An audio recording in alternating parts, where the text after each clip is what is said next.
এখন আমি তাল নিয়ে বসলাম। এখন ঘড়ির কাঁটায় কটা বাজে জানো? এখন ঘড়ির কাঁটায় বাজে হচ্ছে 5টা। আর এখন আমি তাল নিয়ে বসলাম, কারণ হচ্ছে এবারে তাল আমাদের খাওয়া হয়নি এখনো পর্যন্ত। এবার আমার শরীরটা খারাপ ছিল বলে আমি আর করতে পারিনি। তা এখন তালটাকে আমি ছেঁচে নেবো, ছেঁচে করবো। আর নারকেলটাকে আর কুড়াবো না, নারকেলটাকে মিক্সিতে করে নেবো।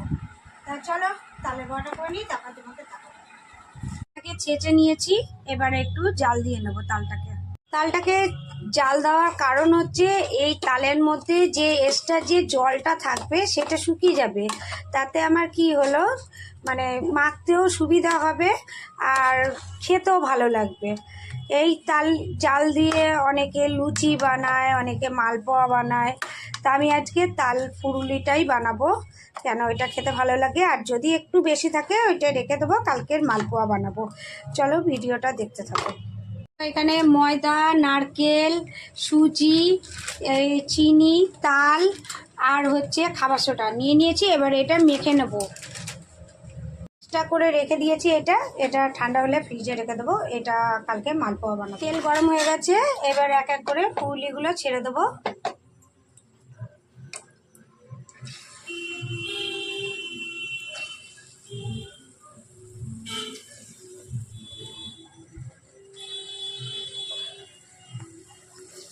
ভিডিওটা ভালো লাগলে প্লিজ লাইক, শেয়ার, কমেন্ট করে দিও আর সাবস্ক্রাইব করে আমার চ্যানেলে থাকো।